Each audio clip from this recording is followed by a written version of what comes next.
The following content is provided under a Creative Commons license. Your support will help MIT OpenCourseware continue to offer high-quality educational resources for free. To make a donation or view additional materials from hundreds of MIT courses, visit MIT OpenCourseware at ocw.mit.edu.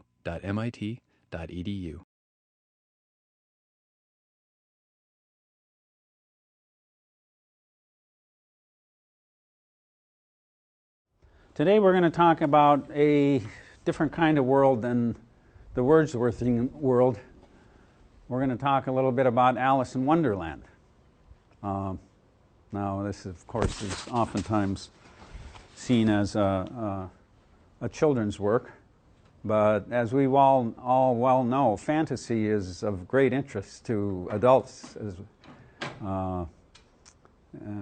well as to children.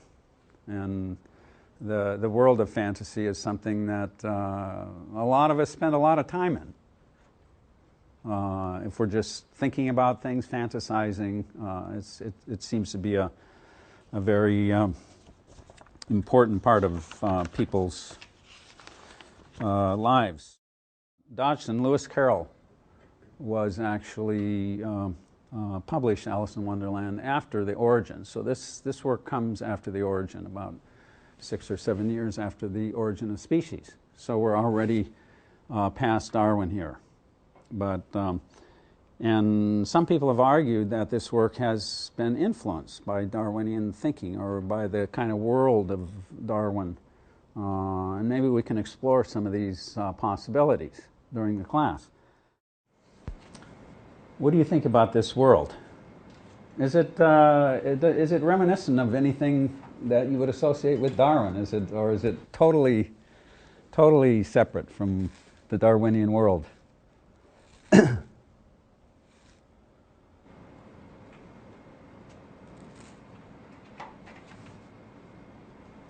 Well, I think that if you wanted to call it nonsense, it wouldn't really make sense, because like Alice in this world, she's also trying to figure out how things work. Mm-hmm. And there is a certain way how things work. Like as she's falling down the long tunnel, like she notices that she can comfortably pick up stuff and put stuff back, mm-hmm. right?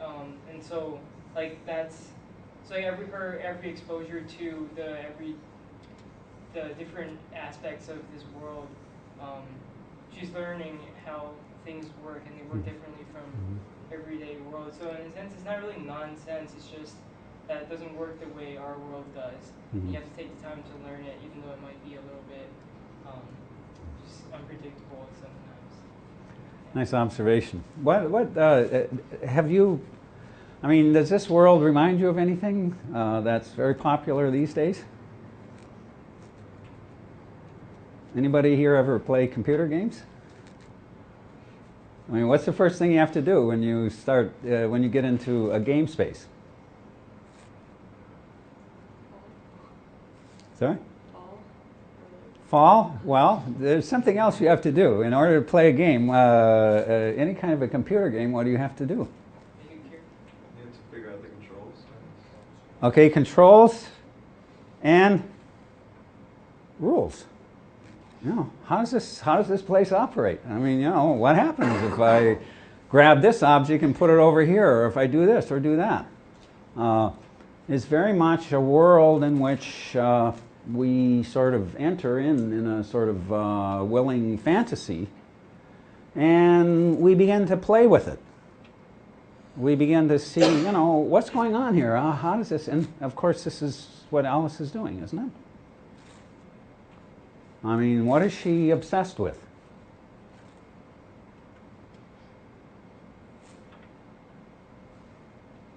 She wants to know the rules. She's always asking, you know, what are the rules? How does this work? What's happening? And how do I change size? How do I interact? You know, how does this tea party work? What are the rules of the court? You know, I mean, this is a book that's riddled with questions of, you know, what are the rules for life? And of course, with the caterpillar, what do we associate with caterpillars? Change. Big time. Lots of change. I mean, caterpillars go through dramatic changes. And isn't in some sense this, associated with, it's almost a metaphor for children, is it not? I mean, you've all been through it. It's not like you're drawing. What's the importance of rules to children?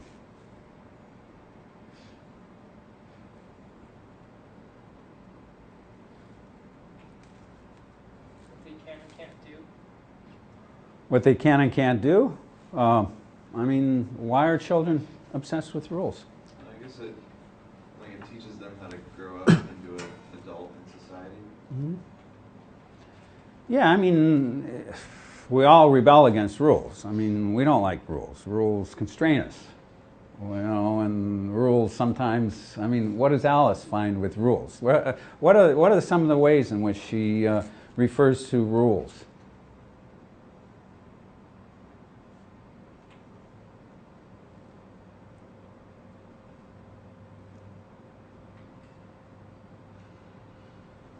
Well, they're the lessons that she learns.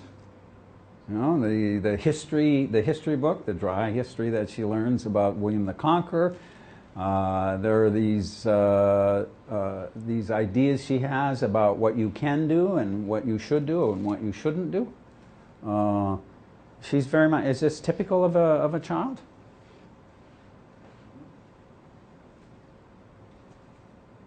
I mean, have you been through this stage? See, that's the interesting thing about rules, is when you internalize them, you don't even realize how much you've been programmed. And, program is, that's a loaded word. But, to be members of our society, how many rules do we have to know? What do you think the load or the requirement to become a functioning member of a culture actually is? How much learning? Yeah. Well, I mean, there's a ton involved. Obviously, if you go to a different country, the first thing you have to do is pick up the customs then, because everything is different in every single place. That's a nice observation, because the way in which you realize how much rule-bound living is by going to another culture, where the language is perhaps different, the customs are different, the foods are different, even the way in which you do daily things can shift and change from culture to culture. And that has got to make you think at some level about how much there is to learn in order to be a functioning, ordinary, average person within a culture. Forget the above average, just to operate within the culture in a reasonably effective way. Driving rules for crossing the street. What time do people eat? When do they eat? Our society is absolutely filled with various kinds of rules. And of course, this is something that a child has to learn.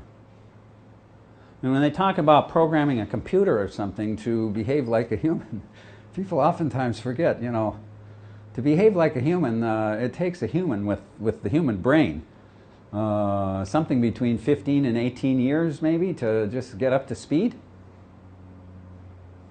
Think of the long childhood period of humans. I mean, very few organisms have that kind of length of interaction with parents to learn. I mean, you can't just release a 12-year-old, or you shouldn't just release a 12-year-old out into the world to say, okay, go seek your fortune. I mean, what are their chances going to be? Not very great. So the amount that goes into the development of a human child within a culture is profound. Just language learning itself as a rule system, as a system of rules, is a huge amount of... Some of this learning we know is unconscious or is picked up in sort of non-self-conscious ways. Other things are picked up through very deliberate study and scrutiny. But we are all products of this. And like, as I said before, the amazing thing is we don't even remember it. You say, well, I mean, we're not aware that we have sort of accumulated this vast amount of behavioral, intellectual, emotional, this world of ways in which we expect behaviors and the rules of behavior. So the symbol of the caterpillar, the metaphor of the caterpillar, the caterpillar which goes in a chrysalis and becomes a butterfly, is in many ways sits at the heart. I always think of it as at the heart of Alice in Wonderland, because it's a book about change. And it's a book about the kind of change that we've all experienced. What about concepts of children? Do you have any sense of what Victorians might have thought of children? As opposed to, say, after Dr. Spock, how to raise your children in modern Western societies. Do you get any inkling as you read through sections of the book on what kind of world Alice lives in her everyday world? Yes. I think she's in a world full of expectations. Like when she falls down and she tries to figure out who she really is, like whether or not she's Mabel, or whether or not she's some other girl. She can't make up her mind, and like the way the author has it, Mabel is portrayed as this other kid who is not very on top of things and who gets a lot of things wrong. And so Alice feels like if she's Mabel, then she doesn't want to go back out into the real world, because back in the real world, a kid like Mabel would probably not be thought of as well. Like just that expectation thing they're in, like she's hiding from the fact that in the Wonder World, like everything's different, and she probably is getting affected as well. Okay, I think I got that. That's yeah. There's certainly this sense of being in these two worlds, and that's pretty standard for children, isn't it? I mean, children have fantasy worlds. I don't know if any of you had a secret invisible friend when you were little. Some people do, some people don't, but we definitely, in children, there is this sort of tendency to integrate, to see the world of fantasy and imagination as fully integrated with the world of reality. They don't really necessarily make the distinction. I mean, just this weekend, I was out. One day I went out hiking. It was a nice day. And these people had this little boy, and he was running around saying he was an astronaut. And then 5 minutes later, he said he was Darth Vader. And, he had no problem integrating this with his everyday world of walking around out outside. So children don't necessarily separate these things.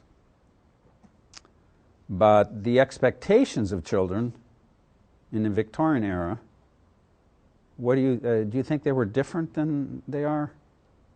Yeah. Well, they were expected to be very proper. Alice says a whole bunch of times that's not very polite to say when people talk to her, because there's this expectations of how one is to behave. Yeah. Yeah, you can see in her world that just from the book as it unfolds that she's been given a fairly, not a mean or in any nasty sense, but there's a fairly stringent set of expectations. And she's constantly saying, well, I didn't really get it right. I mean, she has a little bit of self-doubt at times, is she not? No, I'm getting my history lesson mixed up. My mathematic tables aren't really up to what they should be. And you know, she's definitely aware that she's not reaching the mark. So yes, the Victorian world, the world of Victorian, and the world in which Charles Darwin was raised, was you know, there were very distinct expectations, especially for sort of middle class, fairly well off classes. There were definitely sets of rules for behavior, and all the way across the culture. Children were seen more as little adults. They were little adults who hadn't quite made it into the adult world. And this is a book partly about the traversing of that distance, moving from a point of great self-doubt and uncertainty about the rules to a final outcome where there's a much stronger sense of self-confidence and a much deeper understanding of the division between fantasy and reality. So this is the world of, I mean, Victorian children, I mean, this is a big subject, so we can only say a couple of things here, but many children in Victorian era were, you know, worked long days, were required to do all sorts of adult things that we wouldn't, I mean, the labor laws, child laws, things of that sort were all passed much later, much long after Carol was writing this book. So there is this concept that children are sort of little proto-adults, you know, but not a concept of the child as a state in and of itself. That came much later. I mean, today we think of childhood as a legitimate stage in life, and you know, at least when we're thinking generously about it, we try to create worlds for children to learn. But we definitely see that as a legitimate stage in life and not a sort of deficient stage of not quite being an adult. So you know, it's a different type of. Okay, so we start out with this scene: the rabbit with the waistcoat and the pocket watch. So what kind of rabbit do we have here? How does this tell us something about the world that we're entering?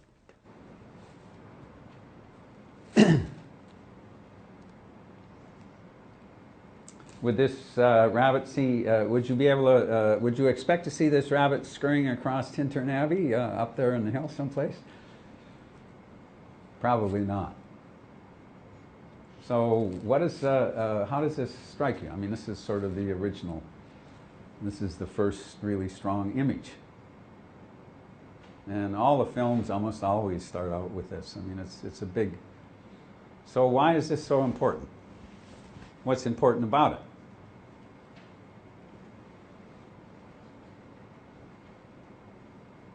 I mean, as a writer, he's establishing some expectations, is he not? What are these expectations? That things are going to be kind of like a mixture of different things you see in different places in real life, kind of like in a dream, where maybe like one part of your daily experience is merged with another part that's totally unrelated, to produce something as like kind of just something creative like that. Yeah. So. Okay. Yeah, it's certainly a sort of a jarring combination of images. but attractive. Fascinating in some ways. But it's Aristotle's world of art, and the rabbit belongs fully to the world of nature. And so suddenly we've got this crossover. This is this separation I was talking about, where, you know, children at certain ages, this would make perfect sense. I mean, I have to admit, when I first saw, the first time I saw a film of Alice, I can't remember if the book was read to me before because I was very young, but I saw the 1933 version and it really scared the daylights out of me. I saw these things changing and I thought the whole world was kind of, it made me feel queasy. And so, you know, merging the world of art and of course the watch, the pocket watch, this is almost, it's one of the great symbols of human precision and the made world, the constructed world, the world that operates around time. I mean, think of how time-bound we all are.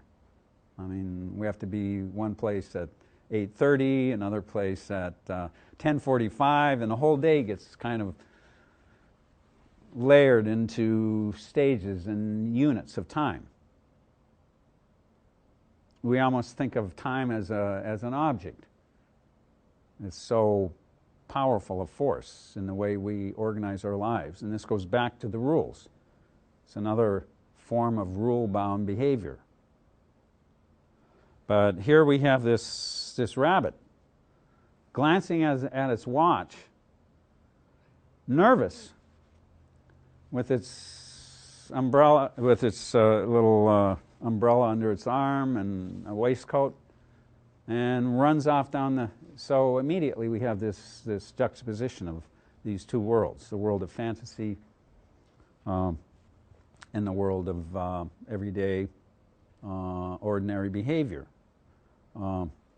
So this is a symbol of the story itself too. It's another sort of juxtaposition that is going to be played out over and over through the book. Okay.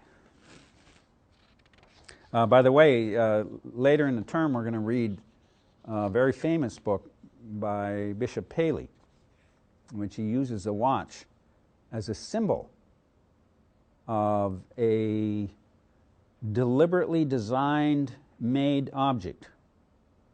And he takes that watch and he uses it as a sort of example that he compares to the world itself, which he argues quite believably is vastly more complicated and precise than the watch is. And that is his argument for why the world itself has been made by a creator who intended to design it and make it operate according to certain rules. So we're going to come back to this watch metaphor off and on through the term. Change is constant. I mean, who are we? I mean, this book really asks some fundamental questions. I mean, isn't she, you remember what she says to the caterpillar. What does she say to the caterpillar? What's her big complaint with the caterpillar?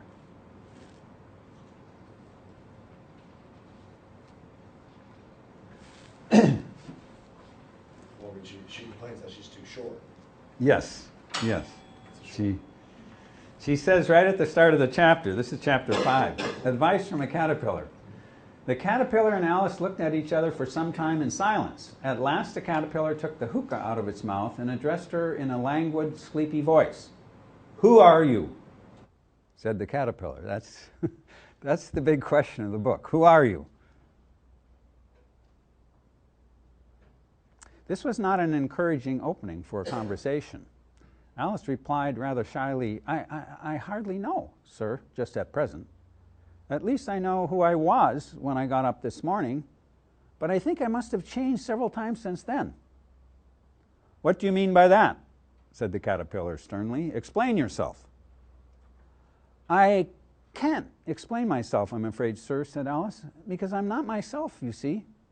I don't see, said the caterpillar.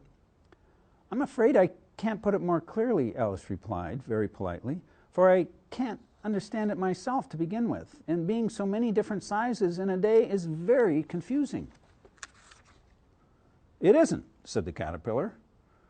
Well, perhaps you haven't found it so yet, said Alice, but when you turn into a chrysalis, you will someday, you know, and then after that into a butterfly, I should think you'll feel it a little queer, won't you? Not a bit, said the caterpillar. Well, perhaps your feelings may be different, said Alice. All I know is it would feel very queer to me. You, said the caterpillar contemptuously, who are you? You have the feeling this conversation could go on, sort of infinitely. But what do you make of that little exchange?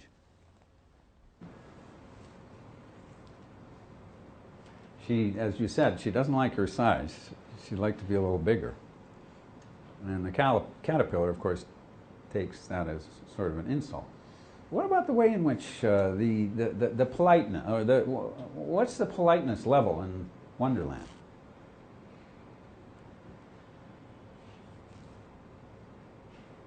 All the animals are very frank. They speak their mind.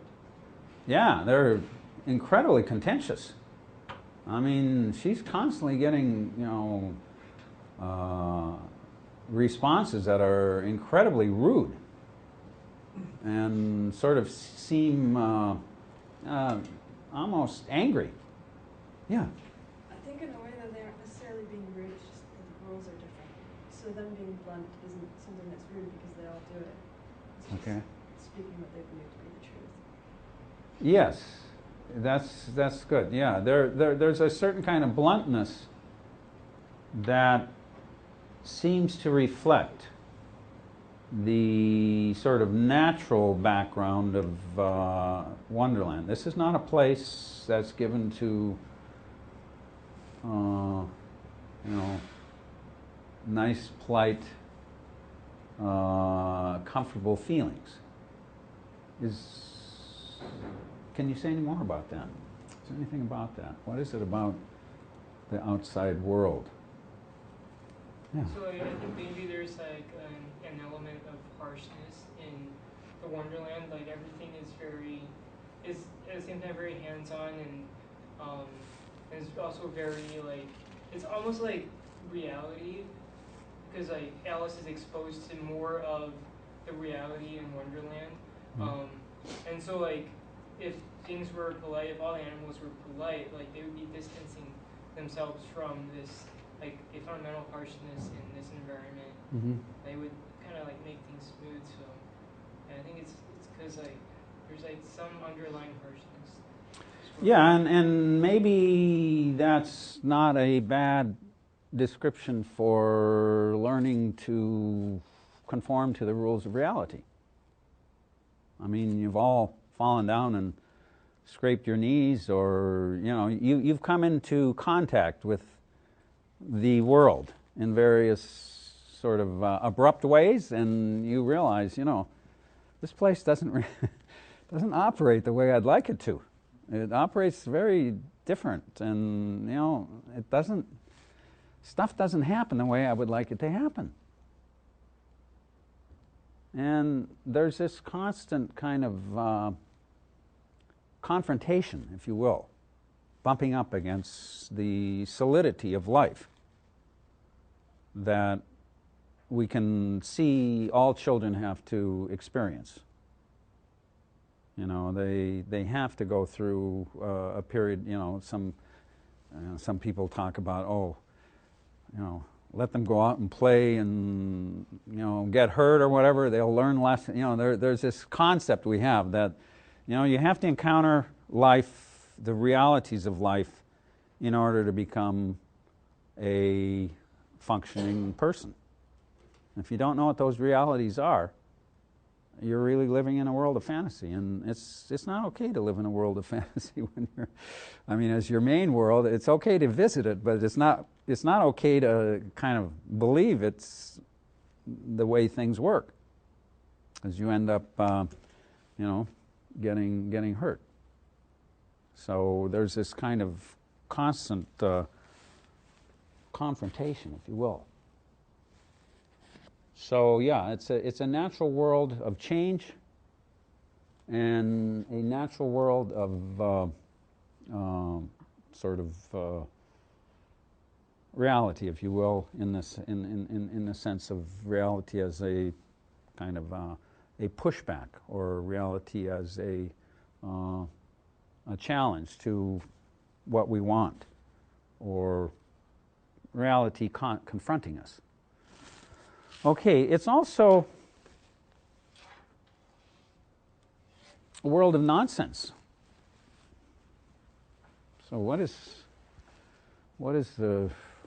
what's happening now? What do we mean by nonsense? Anybody have just a everyday characterization of nonsense? We know it's something that doesn't make sense, but what else can we say about nonsense, the world of nonsense? Yes? It's usually very extravagant, whatever's nonsensical. It's usually overtly non-conforming to the rules. Okay. Yes, it sort of plays with rules, does it not? Nonsense? It kind of sounds like, when we're talking about linguistic nonsense, verbal nonsense, usually the words are all there and they're being used as the right parts of speech, but when you listen to it, you can't figure out what the meaning is. So it follows the rules, but it lacks coherence. I mean, there are people who actually study nonsense, just technically. You know, how do you construct nonsense? What are different nonsense systems? Linguists are fascinated with nonsensical systems. Carroll was one of the, he created some of the greatest nonsense works of the era. And, again, I see this as part of his fascination, his mathematical background. He loved this kind of world of play, and seeing how you could bend the rules or follow the rules for partially but not completely, and how you could make language. So he's got the famous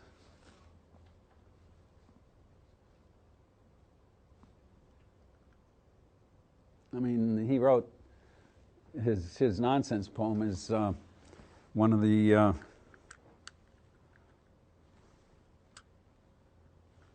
let me see, this little thing keeps on kicking in and out.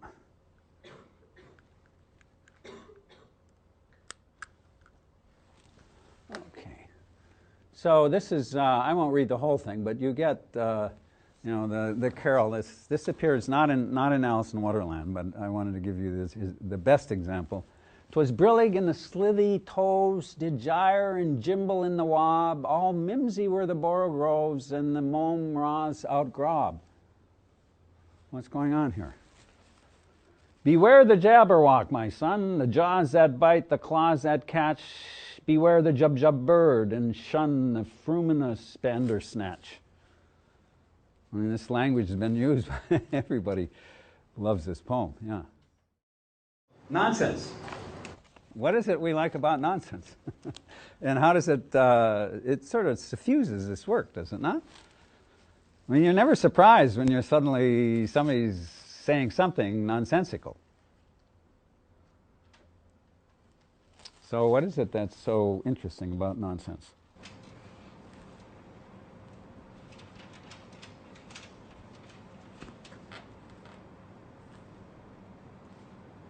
Yeah. It's almost like because it has no clear-cut meaning, everyone can draw their own meaning out of it, and so it's almost like it's their own personal world.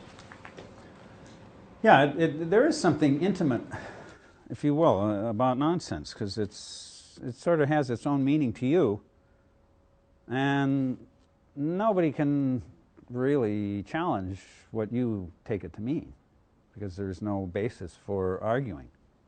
It's arbitrary.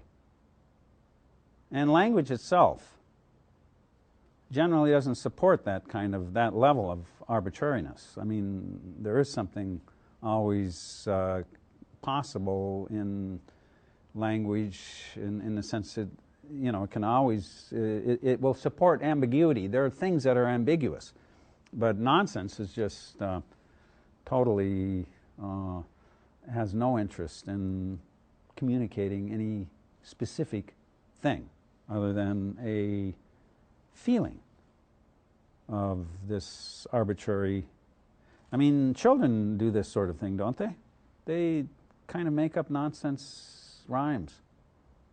I mean, when I was a little kid, I know when I was learning to read, I used to like to, I know they used to, where I went to school, in first and second grade, they used to have us get up and stand up in the front of the class and read the book. And it was Dick and Jane in those days. I don't know if you've ever heard of Dick and Jane. But I remember once having the impulse of just starting to say anything. And I just started making up stuff and like I was reading. And I know I got into a lot of trouble for it because I was told politely to sit down.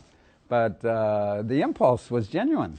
I just started taking, the little story of, see Dick run, see Spot run, or whatever it was. And, throwing in words like car or house or whatever. And so, yeah, there's something fun. There's an element of fun in nonsense, and it allows us to, play without, any particular goal in the play, other than to be nonsensical. So the element of play is important in Alice, is it not?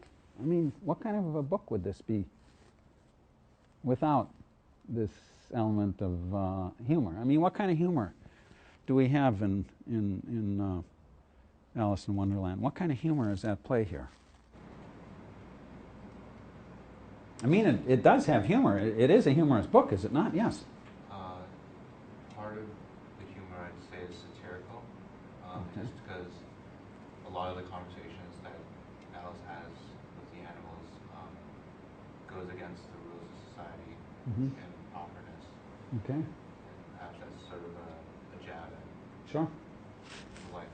Absolutely. There is an element of satire that runs through the book that challenges a sort of the rigor and the stringency of rule-bound experience.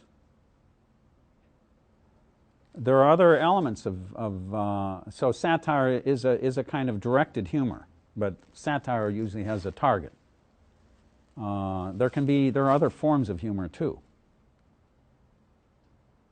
Some of it is almost whimsical, just kind of, this is sort of happening, and now this is happening, real, kind of just lighthearted, fun, I guess.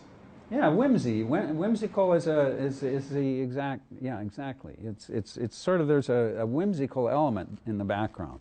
That's just kind of funny, humorous, but, not directed at anything other than how odd things can be.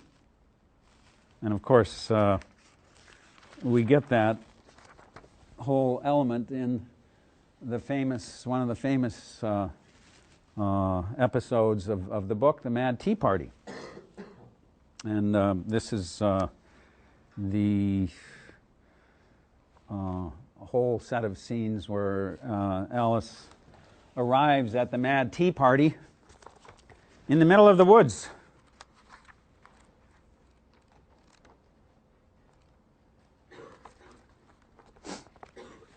And so this is a chapter that everybody, of course, remembers, and as one of the great sort of tour de force chapters of the book.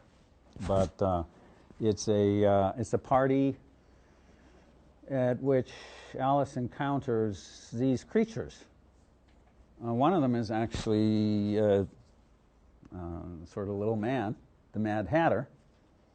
Probably one of the most famous characters of the 19th century, the Mad Hatter. And the Dormouse, and the March Hare. So she encounters these three people at a tea party, and what happens?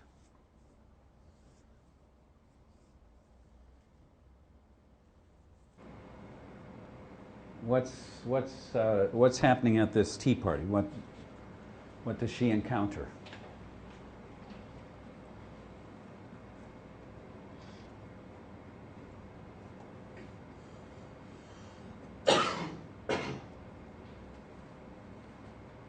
Well, you must have seen it.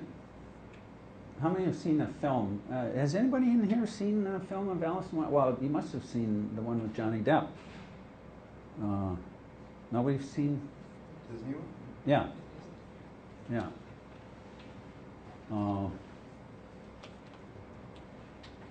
Have you ever seen Alice in... how many people have seen the Disney Alice? Okay. A couple of people. All right. So what's interesting or different or odd or funny about the Tea Party? Yeah. The lack of etiquette that's usually present at the tea parties of that Victorian time. Okay, yeah, it's a very messy tea party, isn't it? It's sort of, for one thing, how does the tea party operate? How does it work? What are the rules for the tea party?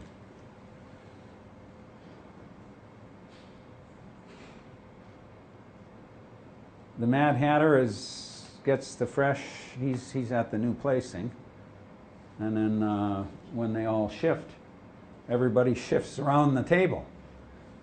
So he's constantly at the new setting, but everybody else is at his old settings, and so the tea party sort of rotates. And this is why is this so odd for a tea party? What do you think of when you think of a tea party? Usually you think of the elder or the most important person in that tea party to take the principal position in the table. Yeah. But they destroy that completely. Yeah. Yeah, it's kind of a mad scramble. But usually you associate tea party with very highly appropriate behavior, don't you? I mean, you can't just, at a tea party, you can't just grab. I mean, there's a whole etiquette. Tea parties are, I don't know if you've ever had, you can actually go to certain hotels in London and in Britain and even in the US in some places and have high tea. But it's always poured. There's a certain way to pour tea. There's a certain way to pass the tea to people. There's an elaborate ceremony. There's a ceremonial aspect to tea. And it's not only in British culture. I mean, tea ceremonies are known in other cultures too. It's a way of behaving in a certain set way to sort of reinforce the order of society, particularly in the taking of food. I mean, we have many, many traditions that emerge around food, the way in which we eat food. And this is something children have to learn, isn't it? I mean, what do the littlest kids want to do is just grab, go for it, And, they take each other's food away at certain age. I mean, I don't know, none of you have had kids, but I've had kids, and, they, there's a certain stage where you just sort of go for it, and you don't worry too much about how it's done. And then, sitting down at a table, and, sometimes it seems totally crazy. I mean, we get so many rules around food, but indeed there they are. And the tea party is one of the apexes of this kind of behavior. Because what's at stake is some tea and crumpets or whatever you're having, but it's not exactly like it's a major meal that's going to get you through the day. So the fact that the fare is often slight, although it doesn't have to be. There are high teas in which they give you all kinds of things. But certainly tea ceremonies and tea parties have this element of propriety. And what do we have going on here? it's kind of a mad dash free-for-all. And rather, so if we look at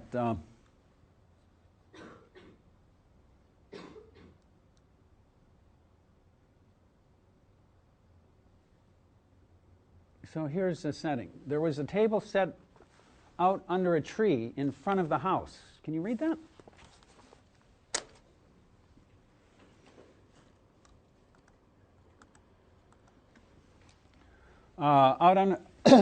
Out under a tree in front of the house, and the March Hare and the Hatter were having tea at it. A dormouse was sitting between them, fast asleep, and the other two were using it as a cushion, resting their elbows on it and talking over its head. Very uncomfortable for the dormouse, thought Alice. Only as it's asleep, I suppose it doesn't mind. The table was a large one, but the three were all crowded together in one corner of it. No room, they cried when they saw Alice coming. There's plenty of room, said Alice indignantly, and she sat down in the large armchair at one end of the table. Have some wine, the March Hare said in an encouraging tone. Alice looked around the table, but there was nothing on it but tea. I don't see any wine, she remarked. There isn't any, said the March Hare. Then it wasn't very civil of you to offer it, said Alice angrily.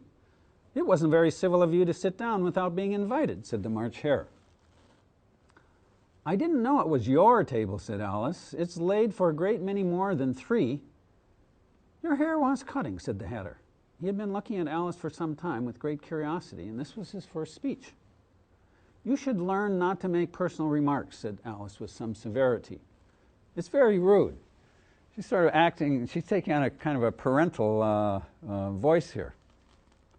So this goes on for a while. So what do we have going on here at this mad tea party?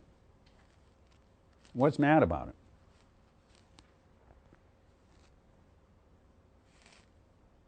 It doesn't follow any sort of convention at all, especially with the conventions that are normally associated with the Tea Party. Okay, that's for sure. It sort of breaks every conceivable convention and many more. So it's fun to kind of contemplate because it's so messy, and these characters are behaving in such bad ways. What else do you notice about it? How about some of the conversations? Yes. I find it interesting how much wordplay there is going on. Like, when they're talking about time, and Alice starts talking about how she beats time and she plays music, they take things very literally. Or someone says something about murdering time, and she says how savage that is because she's taking it literally.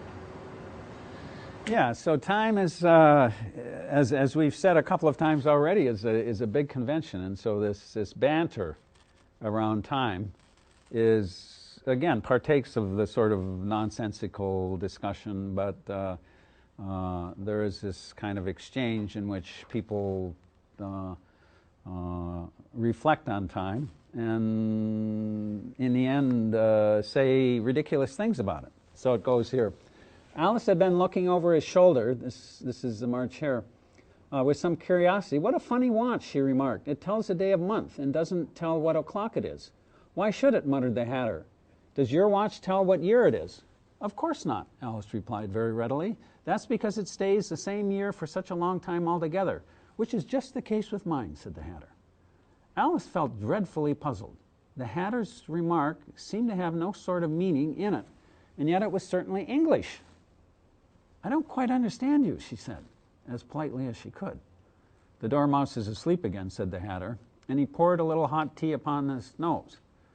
The Dormouse shook its head impatiently and said without opening its eyes, of course, just what I was going to remark myself. And then they go back to the riddle. Why is a raven like a writing table, which doesn't really have a very good answer. And then Alice said wearily, I think you might do something better with the time, she said, than waste it in asking riddles that have no answers. If you knew time as well as I do, said the Hatter, you wouldn't talk about wasting it. It's him. I don't know what you mean, said Alice. Of course you don't. the Hatter said, tossing his head contemptuously. I dare say you never even spoke to time. Perhaps not, Alice replied, cautiously replied, but I know I have to beat time when I learn music. Ah, that accounts for it, said the Hatter. He wouldn't stand beating now. If you only kept on good terms with him, he'd do almost anything you liked with the clock. For instance, suppose, and then he goes on, and then, he talks about how he has this personal relationship with time. I mean, it's all nonsense, of course, but it's this banter that takes place around the table, and Alice is, again, kind of consternated over what's happening. What is actually at the bottom of this?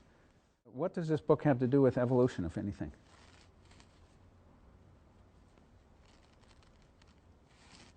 Yeah.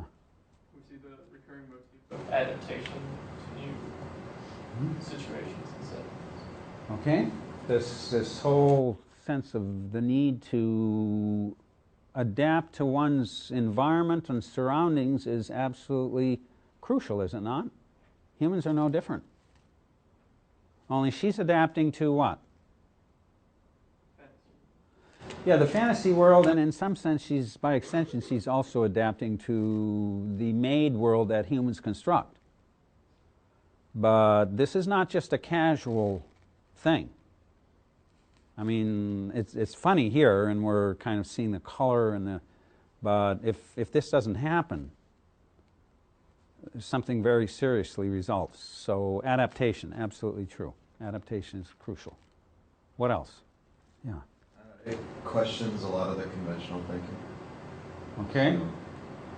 Yeah, it raises questions about why we do things, and certainly that's something that's healthy and important, and it's also something that, in some ways, Darwin himself was a example of someone who questioned things. Yes? It stops differentiating very clearly human and animal behavior.